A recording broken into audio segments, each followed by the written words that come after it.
going on, everyone? We're super excited to have another special guest on the Brand Doctor Podcast and I have a very, very, very special guest today.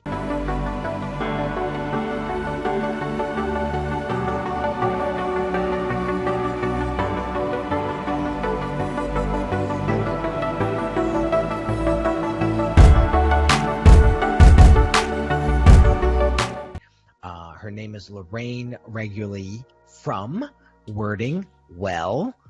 How are you today, Lorraine? Hi, I'm fine. How are you, Henry? I'm doing awesome. So we have a mutual friend who sort of connected us together, and this particular friend said, you have to have this young lady on your podcast. She has an amazing story that I think your audience would love to hear and be inspired by. And so here we are. And Lorraine, I am super excited. He just told me this like super high level version of it, and I was just like, holy smokes. So you own and operate a business called Wording Well. And I always like to start the episode by asking you how you created your brand and the story that's behind it. Okay. I think it's probably best if I start with the backstory, because it shocks people when they first hear about it. And that's that I used to be involved with drugs and prostitution, all as a result of being raped. Way back when I was 14. 2 months before I turned 15, yes, I was still a virgin. I was raped. That traumatic event changed my life forever. Because I didn't know how to cope with the rape, I ended up turning to drugs and drinking as a way of numbing the pain that I felt. This happened to me back in the 1980s. During a time where, things weren't as openly discussed as they are now. And back then, I felt as though I couldn't tell anyone about what happened to me.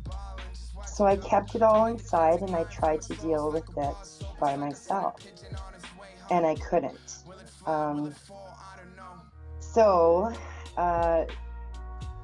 Because my entire belief system had been basically shattered.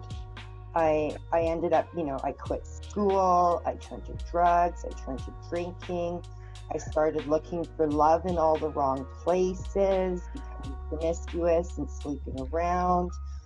And then one day, and I'll tell you the story about how this happened, because not too many people know this. In fact, nobody knows the song.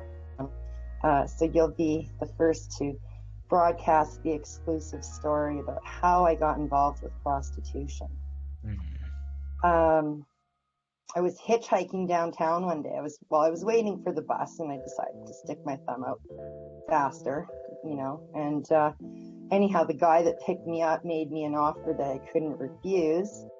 And I figured, hey, seeing as how I've been, kind of giving things away for free, I might as well make some money at it. And that's how I got involved. And I mean, 5 minutes later, and boom, I had $80 in my pocket. And it was just like, okay, so I guess maybe this is what I'll start doing now. I had a few friends that were involved in the lifestyle, and so I talked with them about it. I tried it, and yeah, I kind of got addicted to the money. I mean, it was fast, easy money, and I figured, I was wrecked as a person already, so what did I have to lose, The thing is, and I know that you're involved with one of the charities. What's that charity? A Voice for the Innocent. Right. So I was, an innocent young girl when I was raped. And, things kind of snowballed after that traumatic event. And I've seen it happen to other people too, you know, that go through, whether it's a physical abuse, a sexual abuse, a psychological abuse from either parents or partners or whatever. I mean, abuse is abuse, and it doesn't seem to matter what kind it is, it still will affect you in a very, very negative way. And so it's hard to get out of that mindset. It's hard to make changes in your life. And it wasn't until years later, like I think I was, I was 14 when it happened, and I believe I was 22 when I first sought counseling. So it wasn't until until I was in my 20s that I started to learn and believe that it wasn't my fault, and I knew it wasn't my fault all along, but still in the back of your mind, you always think, well, did I do something to precipitate this? I mean, as a survivor, you always feel guilty, even though you shouldn't. And, and that's part of the innocence of being, a child, or in a situation where you can't figure out why it happened. The only solution, the only reason, it seems, well, it must have been my fault somehow. Because you can't think of, you don't realize, because you're so innocent, that there's predators out there. You don't know about all the evils in the world. And so anyways, let's just skip forward to, I went through counseling. I had some ups and downs in my life. I did become a single mom at the age of 18. I went to university. I got 2 degrees teaching math and English. I did that for 3 years because I got a BA and a BEd. And then I actually quit teaching high school because I was living in a small town and I wanted to return to my hometown. So I did that. I quit my job, and ironically, I got back into prostitution. And I've written about this on my website. I mean, teacher turns prostitute again, or teacher quits, teaching to return to that because the money's better and whatever else. And so anyways, my son discovered what happened was he discovered what I was doing, and by this time he was 19, and he decided to disown me. So he moved out of the house, and we had no contact for 3 years. And it was during that first year that I spiraled downward, because you have to hit rock bottom before you can climb up. So my rock bottom was doing drugs, even worse drugs that I had done before. I smoked crack for 10 months. And oh God, let me tell you, that was the worst time in my life. It was just horrible. I mean, I have so many bad memories about, all those past times and experiences. But, the good thing now is that I was able to quit everything and basically become a new person. Not one of those, born again virgins or, Bible thumpers that, that people you often see, turn into. I'm nothing like that. Basically what happened was, because I had suffered from suicidal thoughts throughout my entire life, back stemming, as soon as that rape happened, and I tried to kill myself when I was 15, and I mean, once I had my son, the only thing that ever stopped me from killing myself was him. I didn't want to leave him motherless. So basically, once, I did lose him from my life, and, once I quit drugs and everything else, I thought, okay, I have to get my son back, and I have to become a different person, because this is not the life that I want. I want a happy life. I have never known what it's like to be happy. So what happened was I actually got really sick, and my appendix burst, and I ended up in the hospital. And it was during that point where I had an epiphany. I realized I did not want to die. because I literally was dying before they gave me the emergency surgery. And I was in so much pain. For those of you who know someone or who have ever had a burst appendix, you will understand it's worse than giving birth. Like, childbirth is hard, but oh my God, a burst appendix, unbelievable. So anyways, I decided to reconnect with my son because, number one, I didn't want to die without saying goodbye to him. And number two, I realized, like, I want to live. I have things that I want to accomplish. You know, I've always dreamt of having a writing career, of working in the writing field. I mean, you know, being an English teacher, that's, you know, very, very limited. You're teaching things to students, you know, preparing them for university or college or whatever.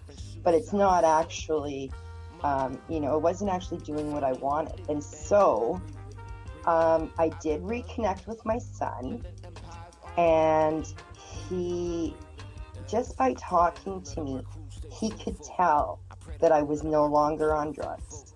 He could tell that I had changed.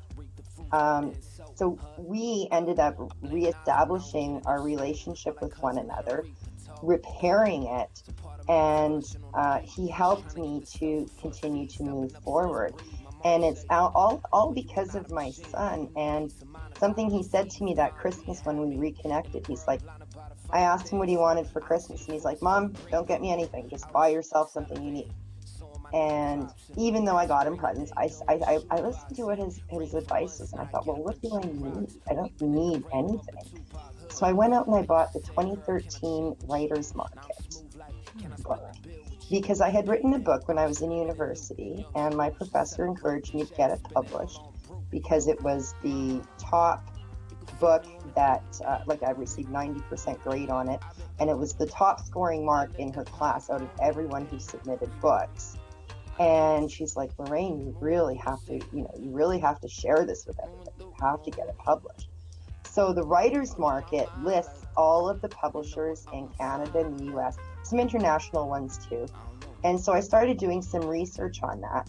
And I had actually purchased 2 previous copies of the Writer's Market prior to that, because I did have, you know, these dreams of becoming an author and everything. But I somehow always got sidetracked and never followed through.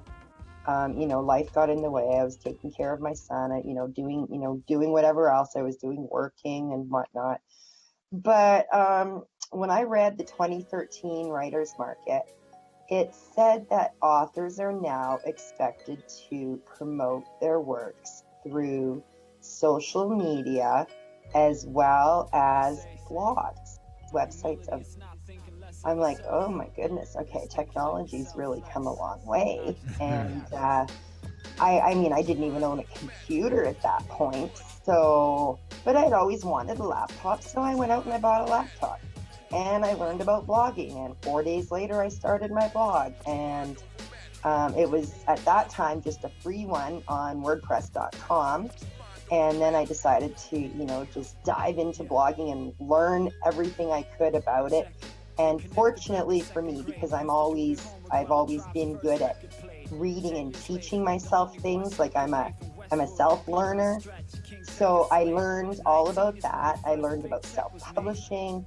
So when 2014 rolled around, I moved my website to my current website, Wording Well. I came up with that name. I decided, okay, well, I work with words, and what do? I write, I edit, and so I make words perfect. I improve them. So I thought, okay, well, what's the best possible name I could come up with? And I thought of a few, and I asked my friends, my author friends and my writer friends, and they said, okay, well, this one here sounds the best. And it was available. I had to check for availability too. So, I mean, anyone who searched for a domain name knows how difficult that can be. So Wording Well was available, and I decided to move my website over there. And then, because it was an actual business by this point, what I was doing online, because I'd been freelancing, offering writing and editing services, I actually turned it into a legit business. Registered it with my, the Canadian government and, everything. I mean, then you have to, learn all about taxes and, bookkeeping and everything else. And now you're legit. Is not, yeah, it's totally legit. So, I mean, you have to know all of these different things, when you're an entrepreneur. And so, later that year, I ended up publishing my first book, which was Risky Issues. It's just a book of short stories that I compiled together and put, packaged it all up as a nice book so I could go through all the steps of self-publishing and made sure I got all those right. And then once I did, because I had other people asking me. In fact, Max, the man who brought you and I together, he was thinking about writing a book, and he said, well, Lorraine, I think you might be the person to help me out with it. And so, I mean, yes, I edited his book, but then once I published mine, he asked me to help publish his. And, then he came out with his second book, so I helped him with that. I helped a couple of other people with theirs. A lawyer published a book. I helped him with that. Then I came out with my second book, which was my baby, and I'm just going to hold it up. It's called From Nope to Hope, How I Overcame My Suicidal Thoughts and How You Can Too. And this book is fairly thick, and it includes a built-in workbook, as well as nice colorful pictures too. So at the end of each chapter, I've included a little section for people to write in, so that they could do exercises based, applying the strategies that they've learned in that chapter. So it's basically a self-help book, where I shared all the strategies that I learned and all the techniques that I learned for overcoming suicidal thoughts and learning to live a happier life, and as well to be successful. So I mean, the journey that I've been on, I mean, it has been incredible, full of ups and downs. I like to think of my life as a roller coaster ride. But the end of it though is where I am now, and I'm actually a happy person for the first time in my life. I'm working, doing something that I built on my own, so there's a feeling of pride there. And I'm working with words. I mean, anyone who knows me, thinks I'm absolutely, bonkers because I'm so in love with words. Reading, writing, editing, anything to do with words. I mean, my mom was a grade school teacher, and she taught me how to read and write. I was her firstborn child, so I completely benefited from that. I mean, she's proud now that all of her early work has finally, resulted in something where I'm doing something that I'm very passionate about. I mean, people always say, do what you love, because then you'll never have to work a day in your life. And my God, are they right? I love it. Love it. I just love working, doing what I'm doing. I love it. Well, listen, I appreciate you sharing this story with my audience and with me. I think it's amazing. I have some questions, if you don't mind answering. First and foremost, and so I always like to tie people's backstories into entrepreneurship, into branding, and one of the things that I want to touch upon is when things don't go the way you want them to, and things start to really backfire, and next thing you know, you're on this slippery slope, and you're feeling just down and out. Imposter syndrome has came in and conquered, and now you're getting to that lowest point, and clearly you've been there before, and right, and not just once. But so when you get to that point, and there's a click that goes off in your head, what typically sparks or ignites that moment where you're saying, okay, I need to make a change? Well, for me personally, even with business, you know, I mean, there were times where, you know, I tried a certain strategy, or I did an experiment and it didn't work, you know, or you know, even at the end of, you know, doing like a couple of, you know, editing projects or something, and then all of a sudden I have no work to do. It's like I find myself falling into these lulls or low points, and I think, okay, how the heck am I going to pull myself out of this?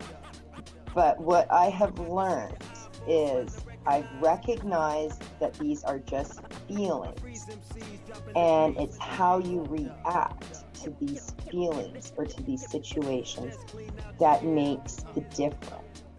So now, I mean, I could choose to be depressed and to let myself get depressed even further. Or I could choose to say, okay, what's going on? This is going on. How can I fix it? Okay, let's go back to the strategies and techniques that have worked for you in the past. You know, focus on doing something that you love. And I mean, there's so many in my book. I'm just trying to think of the main ones that kind of come to my head. One of the things that I use that really, really helps is positive affirmations. And I first learned about these just a few years ago. Basically, positive affirmations consists of repeating statements that you create or that someone has created for you, repeating them to yourself over and over every single day until they start to become a reality. They might not be true when you first start using them, or you might not believe them when you first start using them, but your mind can be trained, and if you're told something often enough, you will eventually start to believe it. And so, like, and here's just a negative example for it. Like, back when I was like 15, my dad always used to say, Lorraine, you're nuts, you're crazy, blah, blah, blah. And that's what I heard all the time. And it's like, I started to believe it. But now that I've learned about positive affirmations, and I've learned that, you know what, it works both ways. If you tell yourself something positive over and over and over, you're going to start believing that positive part. You're going to turn into a positive person, and you are going to start seeing results. And so I don't use them actually every day. I should, but I don't. Because I've learned to use them in such a way that if I do find myself falling or slipping, I'll start using them again just to kind of, you know, bring myself up a bit. The cool thing about positive affirmations is that they're always there. Like, I have a list like printed out that I can refer to, and I'll just kind of show it to you here because it's right on my desk. It's never far from here. So basically, I have, because I even did like a workshop on this with other people. So affirmations, the reason that they work is because you can retrain your brain. So some of the ones, I'm just going to give you a couple. Success and achievement are natural outcomes for me. There are no limits to what I can and will achieve today. Doors of opportunity are constantly open for me. I expect great things from myself, and I will achieve my goals. Today, I am concentrating on moving my life forward. A successful business person lives within me, and today, that person is running my business. I am competent, confident, and calm. I mean, I have like pages and pages. Yeah. So, I mean, depending on, you know, how I'm feeling, I will apply, you know, use these to my life. And I even have ones based on health, because I am an overweight person. Weight's something I've struggled with my entire life. And I'm, you know, back on my journey to getting healthier and losing weight again. And I even have affirmations for this. Like, I need to make a change now. I want to be healthier. I want to be alive when my grandchildren are born, and grow up. I want to be successful in other areas of my life, and I can be if I'm healthy and happier. I even have action steps, like drink water, move more, eat fruits and vegetables. I have like so many things. Like self-help is like an endless thing. It is. And so I and that, like, what you put in. Well, I'm getting a little bit of feedback. I don't know where that's coming from. Yeah, can you just turn the... What you put into things is what you get out of it. I mean, if you're willing to work, put forth some effort, you're going to see results. Right, and what you put into your brain is what you're going to get out. Like, what you tell yourself is literally what you're going to get out. And, I see a lot of people fall into these funks and they don't get out. And next thing you know, a half a year goes by and they're wondering why they haven't achieved what they wanted to achieve. Well, what are you telling yourself? What are you, are you going from nope to hope? I love that. You are really good at words. And that is going to be this title for this episode. I'm just going to put it out there. Yeah, the way it is. Yeah, I love that too. And so let me ask you another question. So bringing this back into branding and marketing and entrepreneurship, there's got to be some things out there, and my audience knows I ask this question all the time, but there's got to be something out there, a pet peeve of yours inside your industry that's really grinding your gears, that you are just hell-bent on either resolving or fighting against, and you've drawn that line in the sand deep. What is that for you? Okay, for me, you're gonna laugh when I tell you this because it's so true. When you go on Facebook and you see people who write a capital letter for every word in their sentence on their Facebook post, doesn't that drive you nuts? Oh my God, it drives me nuts. I do that a lot. People who misspell and misuse your and your. Like, your podcast is Y-O-U-R, but you are like Y-O-U and then another word R, so that gets changed to Y-O-U apostrophe R-E. You are doing a great job on your podcast. So you're doing a great job on your podcast. Which your goes with your, right? Like, and I have written about this on Facebook. I have, hashtag English, hashtag lesson. The difference between, and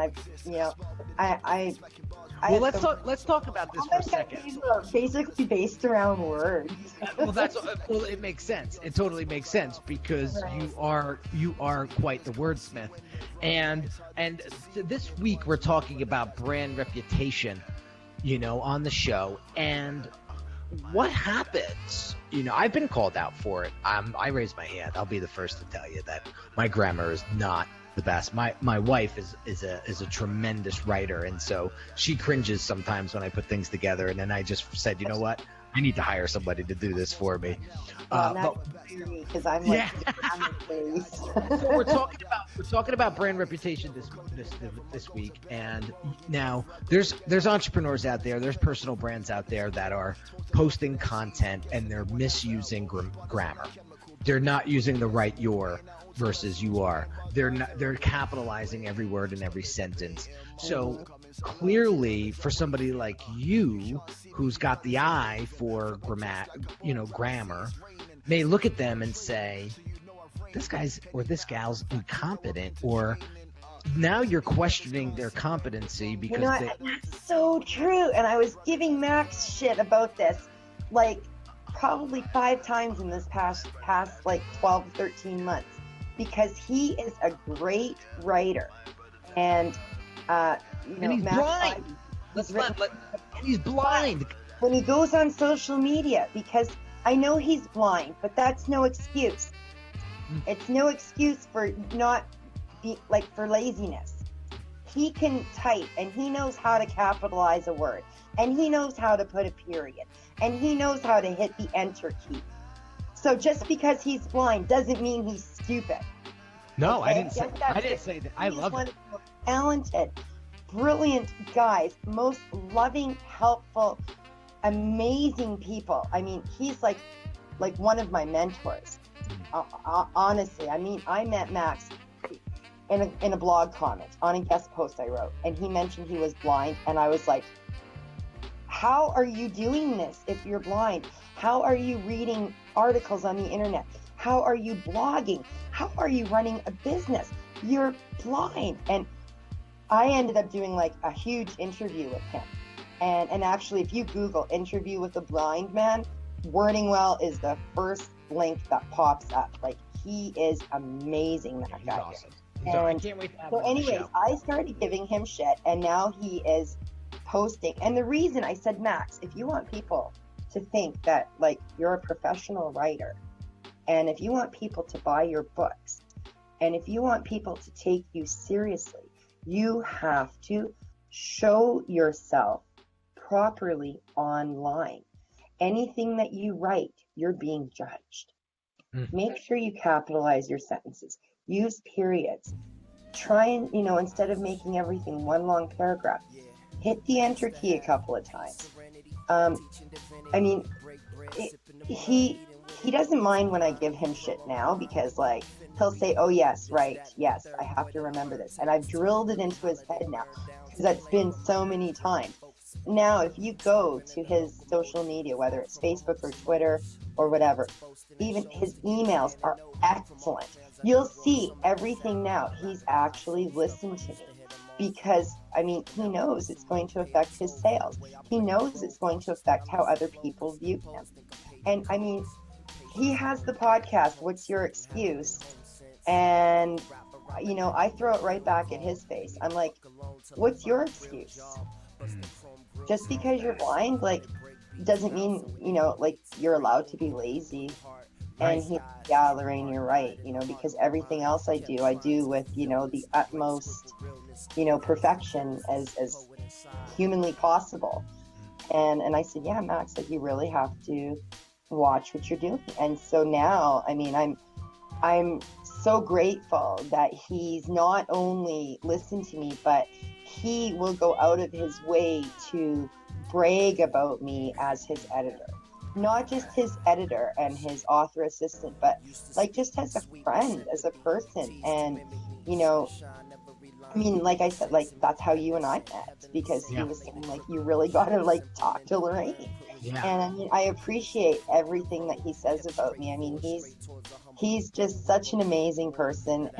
He really is the salt of the earth.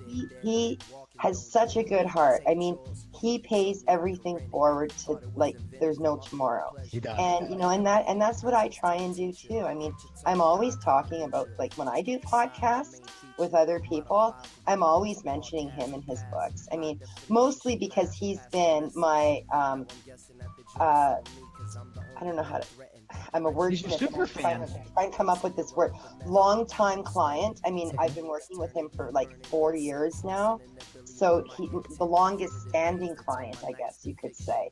But he's more than that. I mean, he's a friend. Now he's offering media publicity services, hooking people up with appropriate podcasts to be on.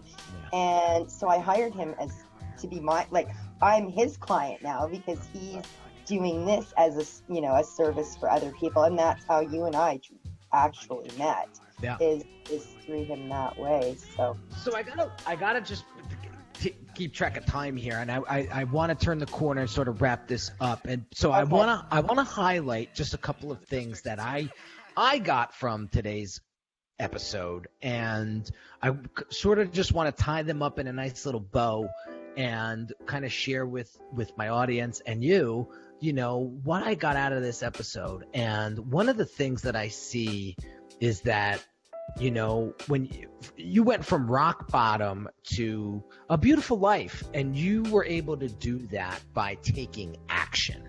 You said, enough is enough. I'm not ready to die, and I'm going to make a life out of myself because I want to.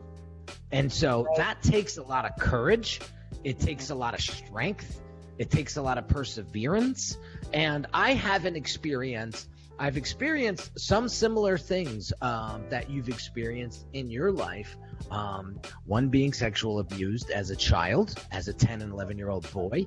And so that's why this year I said, you know what, I'm going to pick a charity that is close to my heart. And that's why I chose a voice for the innocent, because when I just connected with them on so many different levels. So as you're talking, you know, I went through the drug game. I wasn't into prostitution, but there were so many things about your story that I was connecting with. And that's why I tell all my clients, you know, when you're creating a brand, you need to really get that story out there, because you never know who's going to resonate with what level of that story. You know, I have clients today because they almost lost their business in Hurricane Sandy like I did. So getting that story out is so crucial. So for you to be the brave woman that you are, to actually get out there and write about it and get on podcasts about it and speak about it so freely to help other people, that is an amazing thing. And so first and foremost, I want to thank you for that. Well, you're very welcome. And I just want to add that when I first shared my story online, it was on Sylvia Nuccio's blog. She titled it "Rape, Drugs, Prostitution: One Blogger's Journey to Success." And I can tell you, I was terrified of putting my story out there. But when I heard all of the comments from other people and how everybody said, "Oh my goodness, Lorraine, you're such an inspiration." Like, I was flabbergasted at the positive response that I received. I mean, here I thought, like, oh my God, here we go again. People are going to be judging me and focusing, you know, oh my God, she used to be a prostitute. Like, oh, she's horrible, you know, like the devil, you know. Yeah. And instead, what they took away from it was she went through all this crap and she overcame it and she rose above it. And now she's doing this and she's helping other people. And she's, you know, she's such an inspiration. And I was just overwhelmed at that response. And, you know, there's nothing, it seems like there's nothing that's so horrible that you can't share it. I agree. I totally agree. And I think people are not going down on you. I agree. And I think building your brand in 2018 and beyond is all about authenticity and transparency. And 100%. If you can't do that, eventually others will, and they will be the chosen. And so that's my voice, you know, and that's what I need to get out there today and let you guys know what it's looking like for the future. Exactly. And you know, and here's what I like to point out too. If you say it first, you avoid scandals. Yeah, exactly. People are going to say, oh, guess what? You know what I heard about Lorraine? Guess what? You know what I heard about Henry? If you openly admit it, no one can talk you down. No one can diss you. And you can hold your head high and proud and own it and be like, yes, this is part of my past. That is not who I am today. Today, I am a strong, confident business owner who is running a business that anyone would be proud of running. There you go. Lorraine, you're a beautiful soul, and I really appreciate you coming on today's show and sharing this with my audience. For those that want to learn more about you, can we get a website from you and some social media handles? Yep, I'm the only Lorraine regularly in the whole entire world, and my business is Wording Well. I'm on Facebook. I have a contact page on my website, Wording Well. So, I mean, all you have to Google anything. Google From Nope to Hope. There's so many ways you can find me and get a hold of me. I am so open to talking with other people. I get emails and messages on Facebook all the time from people saying, you know, oh, thank you for helping me. Thank you for this. So it's, yeah, I mean, totally. Like, just connect with me however you want. That's awesome. That's awesome. So, guys, go and check her out on social media. You got the direction. Lorraine, thank you again for being on the show. I'm rounding out the day here. It's getting late here in New Jersey, and it's just you've inspired me. You've motivated me. You've just impacted my life in such a way I really will never forget it. And I just want to share that with you today. And again, thank you for being on the show. Well, thank you so much for having me. I know I tend to talk a lot, and because I've got these two screens here, it might have looked like I was staring off into space or something, because you're on my top monitor and I know my camera's on my laptop, so I've been trying to focus on looking at it. I mean, I probably look kind of spaced out, but it's been a blast, and thanks so much for giving me the opportunity to share my story and hopefully change someone's life. You're very, very welcome. So real quick, guys, some housekeeping stuff. If you haven't joined the Brand Doctors Hangout yet, Facebook group on Facebook, go over there and join the group. We have some beautiful souls in that group that are all helping each other to build a great brand for themselves. And if you haven't shared this podcast with a friend or a colleague yet, I ask that you do, and thank you for it in advance. So there you have it, guys. Episode 104. We're going to call this one From Nope to Hope. And I hope you got some inspiration out of this one. Have an awesome day, and I'll catch you on the next episode. Thanks. Talk to you later, guys.